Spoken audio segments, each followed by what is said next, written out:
Welcome back to Supreme Fuzzler. We are back here at the Fuzzler Cast Adventure, Venture Brothers, Season 2, Episode 3, Assassinanny 911, which is a little play on the old Nanny 911 show that was coming on in the early, mid-2000s that started up. I don't know if anyone remembers that, but I remember the commercials for it. I didn't watch much of it. That one on the weird, I forget, there was a rival show, like Housemaid or some crap. Babysitter, some kind of other babysitter show that was similar. Anyways, this is a very important episode in the series. It's going to be an explainer for Brock's backstories that are going to be elaborated on. We'll have a lot of, honestly, mostly that.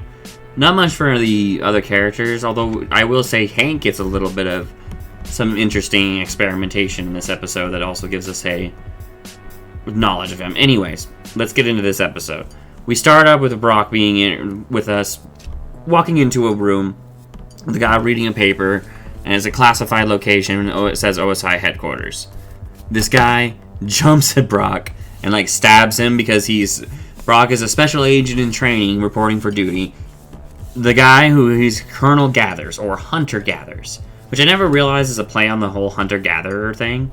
I just always thought that was his a name. He's supposed to be also the that character, or specifically the actor, I guess.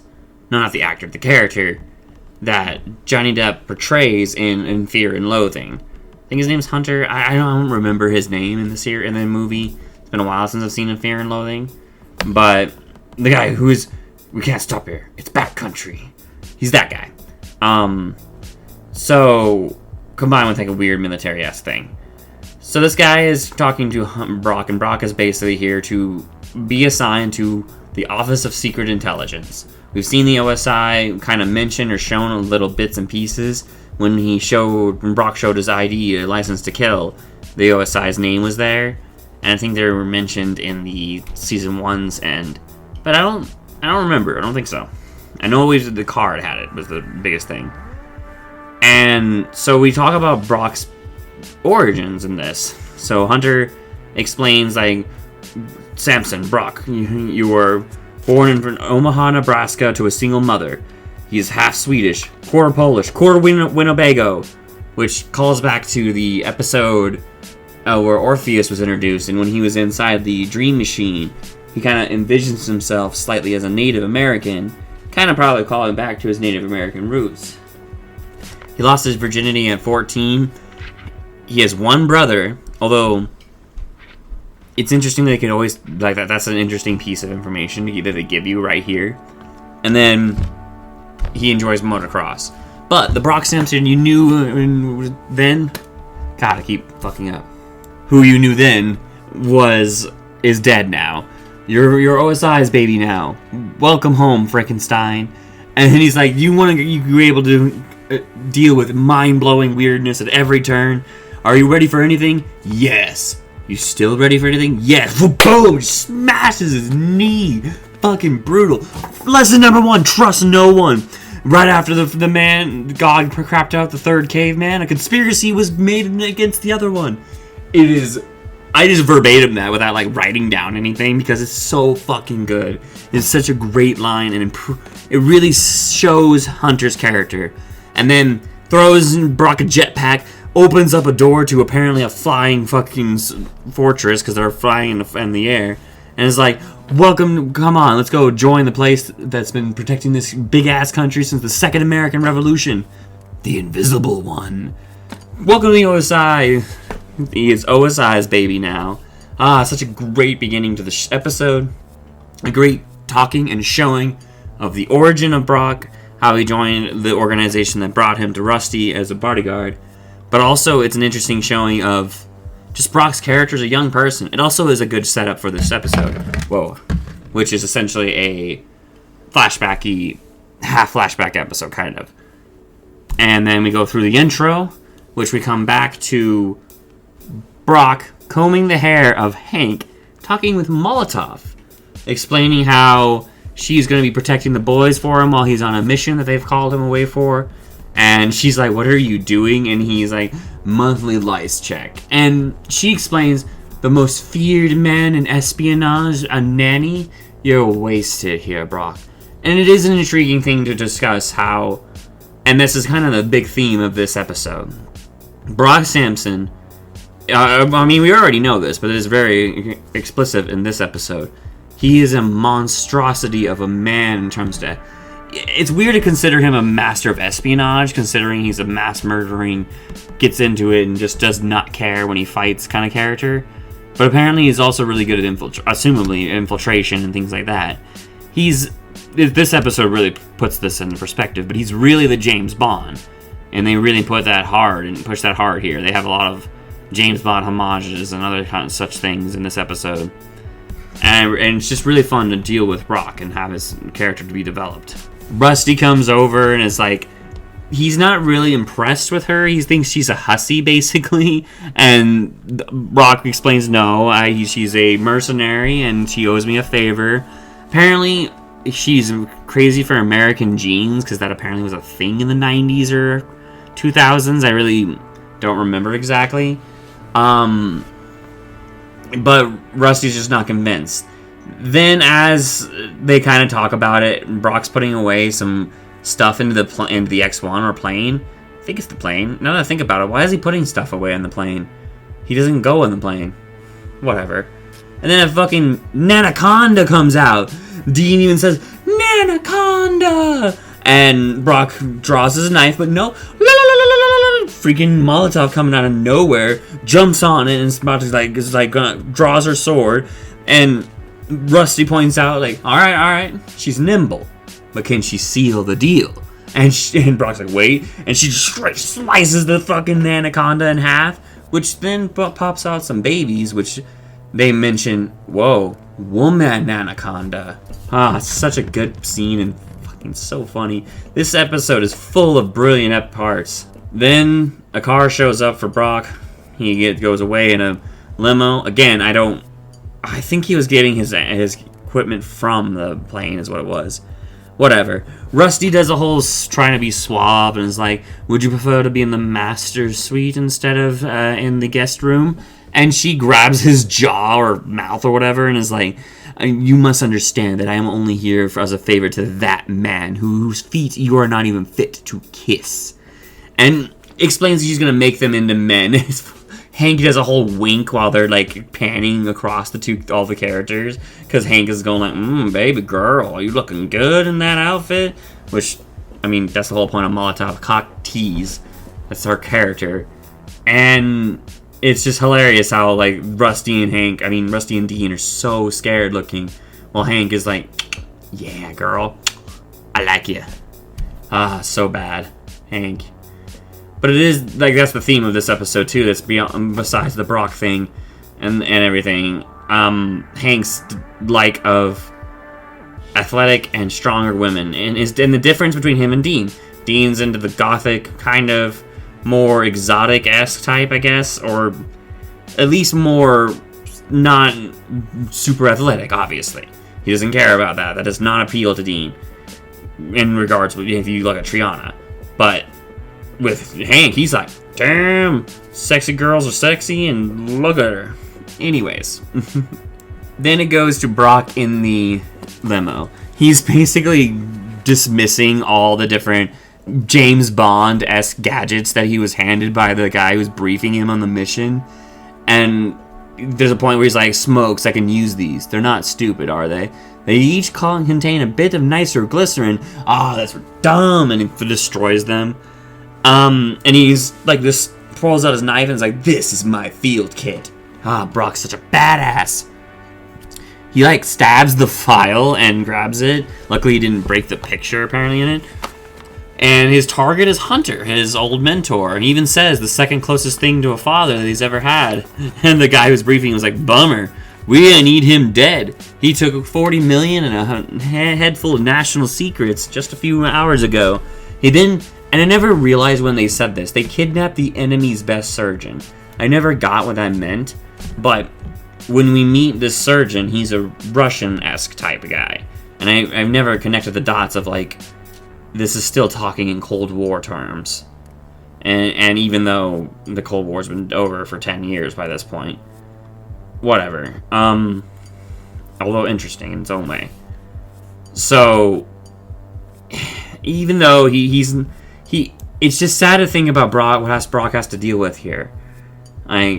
Literally the second thing close to his father, but he is a trained super agent. It is pretty intense.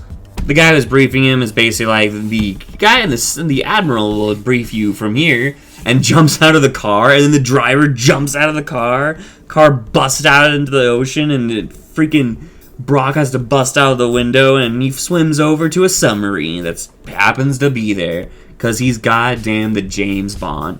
This is definitely the episode that is like, Brock is super cool and awesome. And it is intriguing to think about, again, why he's not doing other things. Why is he part of Rusty's crew? Considering they're making it obvious that he is one of the best agents they've ever had. And then flashes back again to Hunter training Brock. And he basically is like, you can't swim my ass. And throws grenades. You haven't been properly motivated. Throws grenades at him.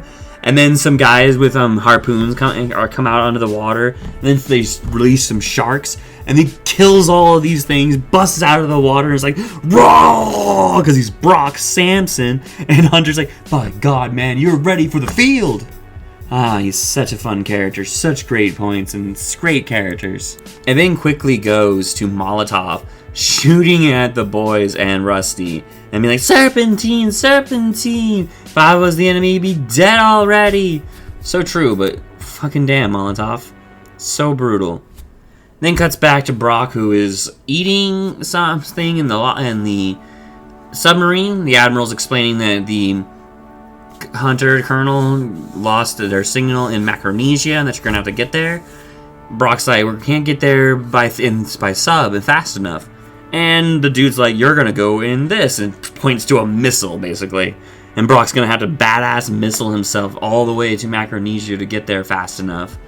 Also, he drank a nice wine, and he's like, what is this, a 59? And like, 58. I think it's a champagne, actually. And it's like, delicious. It's so awesome. And kind of interesting, again, this whole episode really plays into the James Bond trope that they pushed for Brock, and that they use here and there throughout this series, but really put a fucking push on in this episode. Molotov is continuing her training with the boys, and showing them martial arts, like, stances, essentially. I forget what they're called when they're like different hand stances, basically. The monkey, the tiger, the claw, and whatever. Then he has them spar, which Dean gets a punch in on Hank, and Dean's like, I can't believe I've never been able to do that. And Hank fucking grabs a pencil and stabs Dean, and Molotov's like, your improvisation was great, but we're not up to weapons training yet.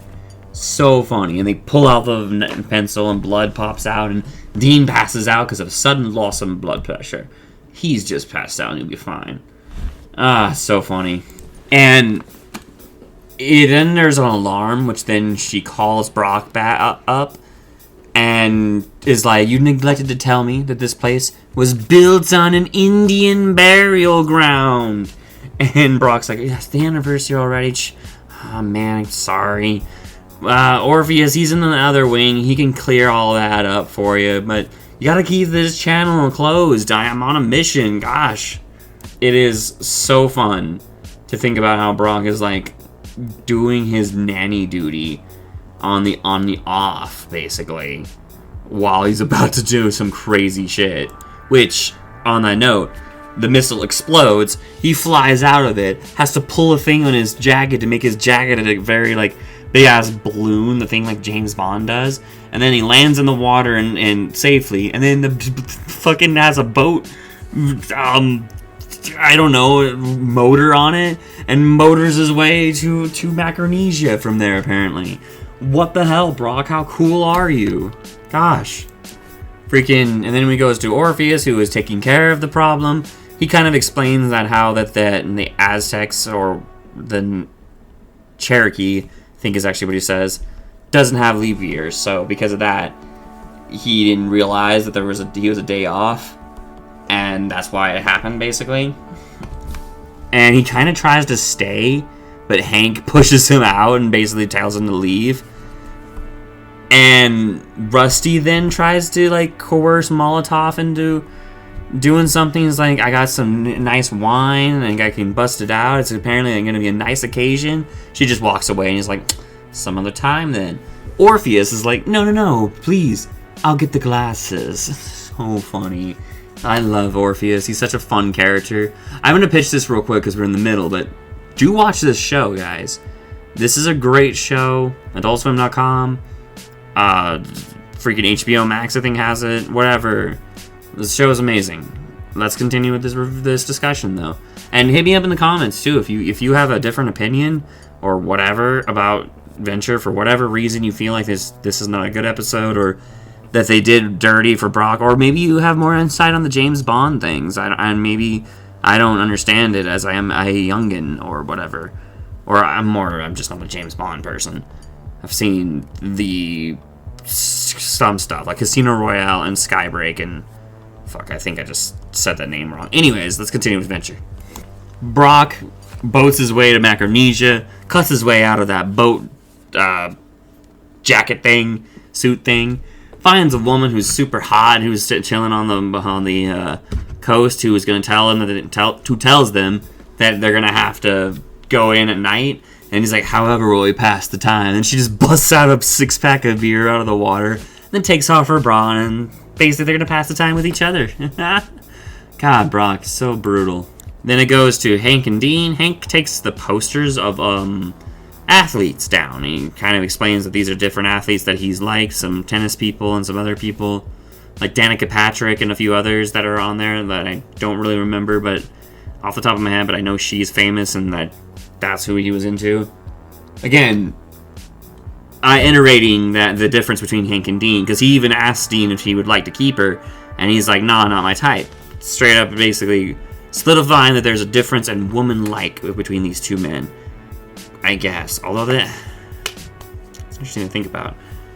He even asks him if he wants to keep the sticky tack and he kind of goes off about how, like, he's become more of, like, a man. And Dean is like, you got him? A gentleman never says and a lady never asks. Or something like that. Which, it's exactly like that. I just had it backwards in how I said it. Which, I've always kind of assumed he meant pubic hairs, but it's weird to think about because they're never clear. And pubic hairs were discussed in Season 1. But this is a new set of clones, so is a new set of events happening for these clones, these boys?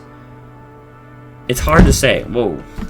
So, and that's kind of the curious thought there. We come back to Hank waking up Molotov, and Molotov basically chokes him out a little bit, kind of like in the Eeny, Meeny, Miny Magic episode where Brock chokes out Hank when Hank wakes him up. Then Brock then calls Hank as Hank's coughing up, and is like, Hank, buddy, I forgot to tell you. And he's like, what are you wearing? And then Molotov kind of cuts him off, and then Rusty cuts him off and Molotov, he can't tell Molotov where he is, and Rusty goes off about how he got 2 coupons from Orpheus by stealing Orpheus's freaking newspaper. And then Hank just cuts the feed because he's freaking out because he's trying to get in with Molotov, which I didn't mention. He's in like just a bow tie and like leather pants. I'm not really sure. It's hard to discuss, but that's what Hank's up to. What I want to point out: why did Brock call Hank? He's like, buddy, I wanted to tell you. Every time I've watched this, I've always assumed he's going to tell him, don't go into Molotov's room or Brock's room, whatever, to wake her up. But why would he do that? Does he know Hank would do this? Why would he know that? He obviously didn't know Hank would go so far because he was confused about the way he was dressed. At least a little bit. Granted, fucking Hank's weird. Even, it's great, Dean asks why Hank's dressed like that, and Molotov's like, I just thought you two liked to dress like idiots. Hey! It's so funny.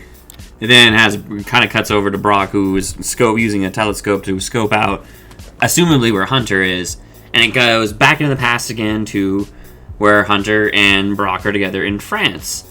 And they talk about how no women, no children, because it separates them from the bad guys. Brock kind of goes through some hypotheticals about, like, what if the agents killed the president? What if she's a Nosferatu? Which, interestingly, Hunter points out that if she's Nosferatu, that means she's undead. Technically not a human, so you can totally kill her. Also, fictitious. Although, that's where it gets weird, because I'm like, I would assume in this world, vampires would exist. Just saying. Somewhere. I don't know how much OSI knows, because that's what's one of the weird things that this show kind of presents as this series progresses, that they don't know. At least not in the mid-80s. Anyways. Excuse me. Speaking of which, I didn't mention this, but 27 years ago is what it says at the beginning of this episode, which is weird because this episode aired like in 2005, so that would make that like 1981. No, that actually makes it 1978, as a matter of fact, which doesn't correlate to the episodes, the series is the way the series is presented later on. But kind of the series ages with as the show progresses, and it kind of gets ambiguous as how much time has passed. So, whatever. You kind of can. It's one of the interesting things that happens there is you kind of are looking at the scope that Hunter's looking through, and as Hunter's not looking at the scope, you can see a woman come up, and fucking Brock's like, "Woman!" after he looks over there, and it's obviously young Molotov, which is interesting to see that their paths connect. Oh, although we already knew this from the Brisby episode, but oh. We then go back to Hank, Dean, and Molotov. Molotov asks Hank to do some laps around in the pool and gives Dean a fucking book of the Spetsnaz from Russian Special Forces and tells him he has to get through everything through Chapter 4 by noon. Which is like, damn, bruh. She also gives him a knife. I guess I'm assuming, I don't know the actual contents of the Spetsnaz book, so assumably the GRU book has actual combat training shit in it, so maybe he needs the knife. Hard to say. Molotov is then seen putting away some toilet paper, which is apparently a homage to the old myth that Russian toilet paper is uncomfortable, which is another Cold War thing. Granted, she is obviously a Cold War agent, like the Russian to his James Bond, to his British, which is funny to think about. It's not an American, it's a British. British. You gotta be a little stiff of a lip. Pour a spot of tea, you twat. Then it goes to Dean, who Triana and the new character, Kim, they walk up. Although I don't think she's introduced in this. They don't really talk about her name. She's just obviously a friend of Triana's.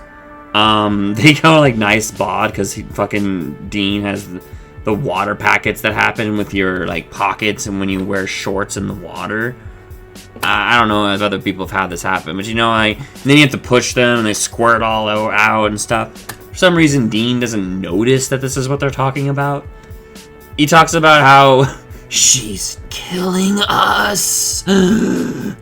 So funny. So, during the whole Molotov was putting away shorts, I forgot. I got distracted by the toilet paper thing. Putting away toilet paper, rather. Freaking Rusty walks up on her and she kicks him into the wall and like wrecks him pretty hard, making him spit up a little bit of blood onto his collar, for instance. And then so after the Triana event, they're talking in the rumpus room or whatever the fuck they're in. I think it's the rumpus room.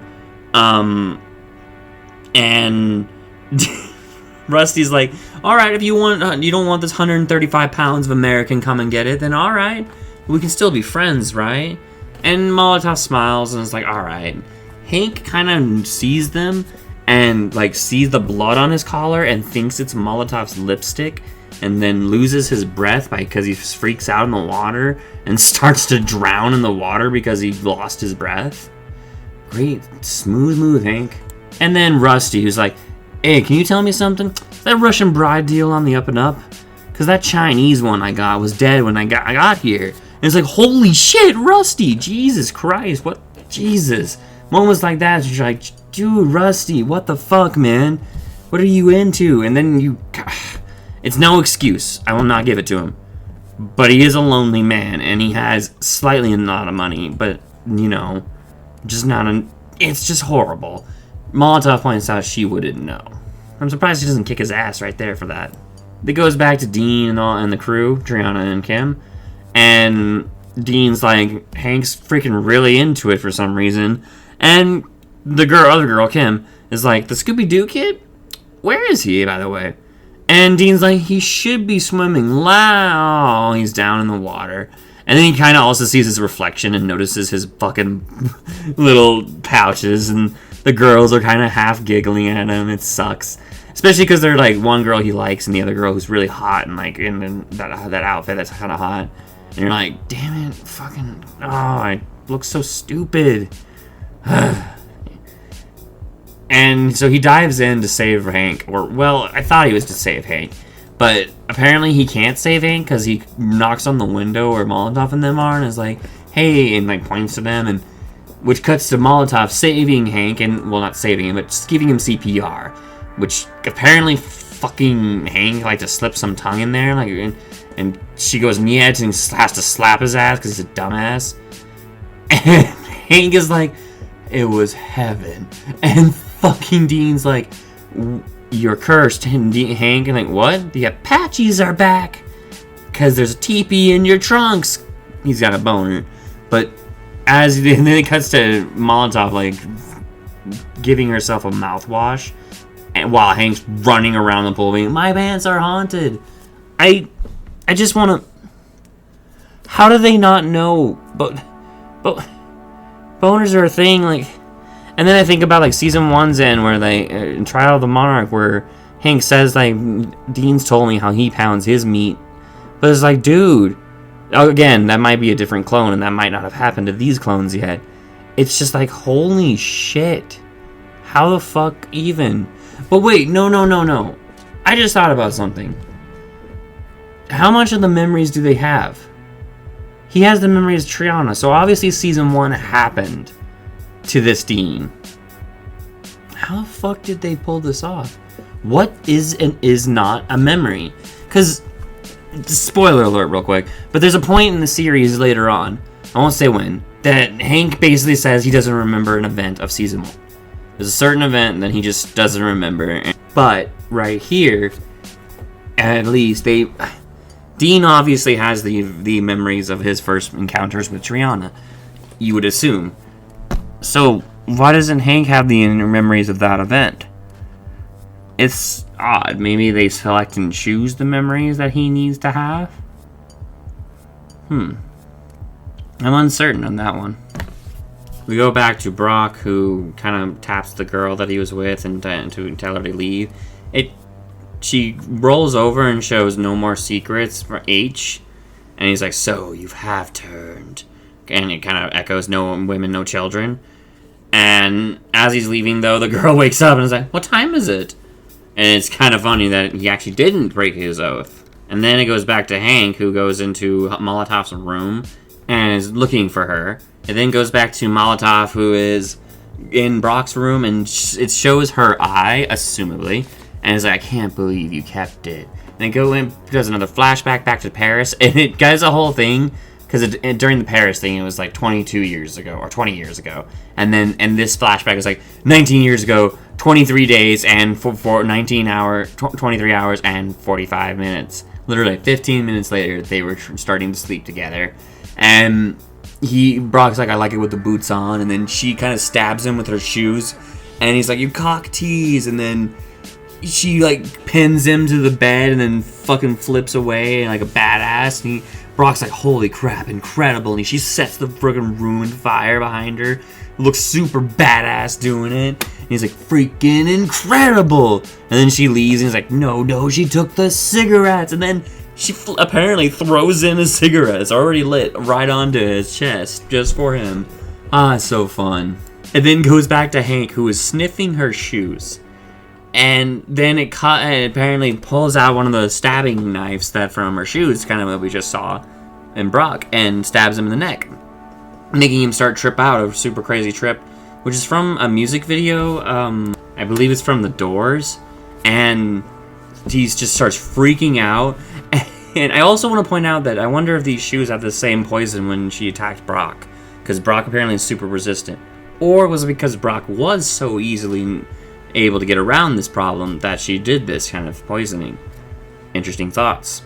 Anyways, it goes into this trip where Molotov starts talking to Hank and is like, your dad's a big old duty head who wants me all to himself.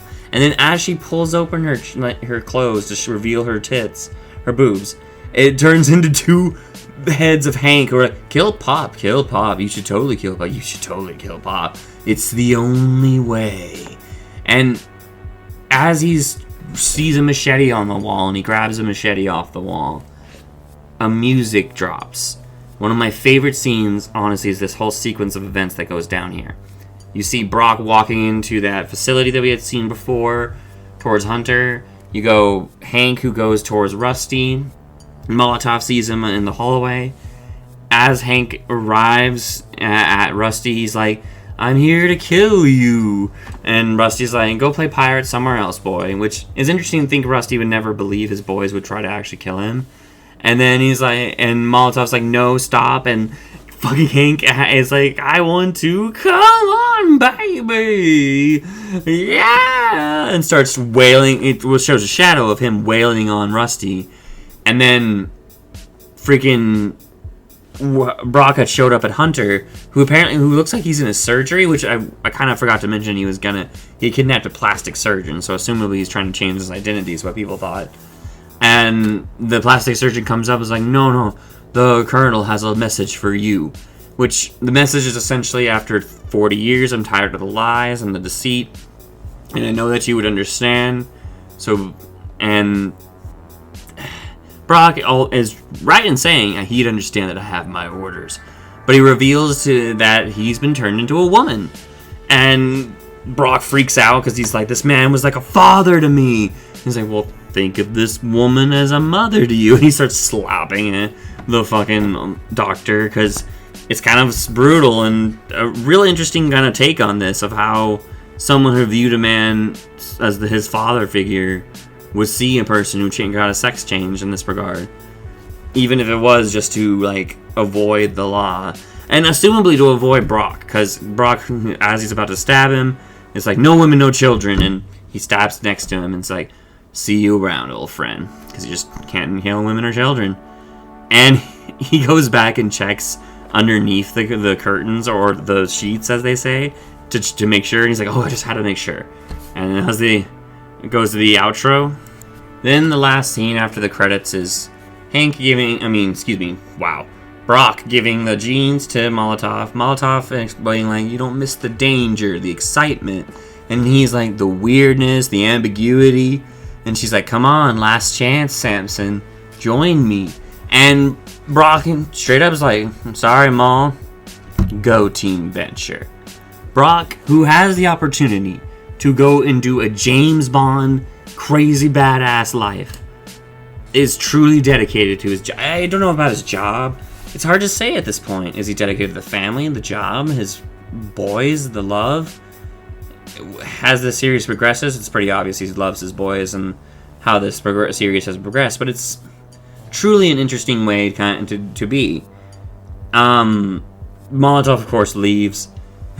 God damn it. Brock asks what's happened in Hank, and Rusty's like, Rusty, who is alive, by the way, is like, our little boy is grounded. He came in, started attacking me with a paper machete, and pees his pants, and passed out.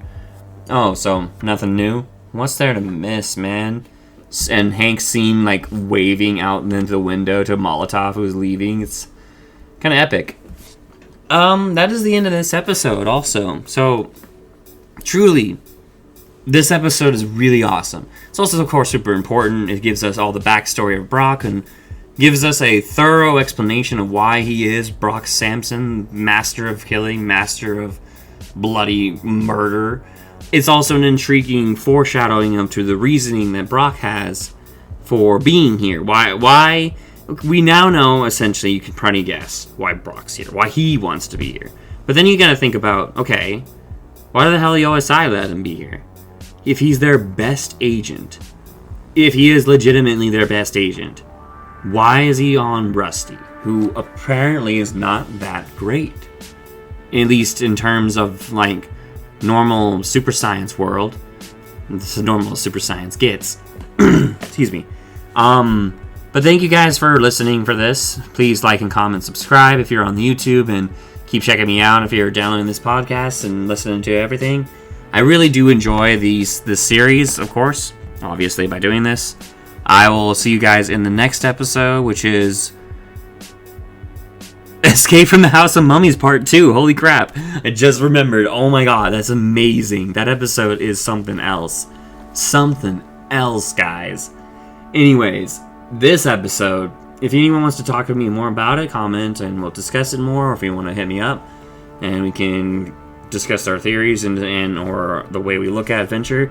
It's weird to look at it like this, where I'm kind of trying to do it in a way where I assume my viewer or listener rather has not seen it, and so it's an encouragement to watch the series rather than an actual discussion of the series as a whole. I'm trying to keep it where I only know what has been presented to me so far in the series.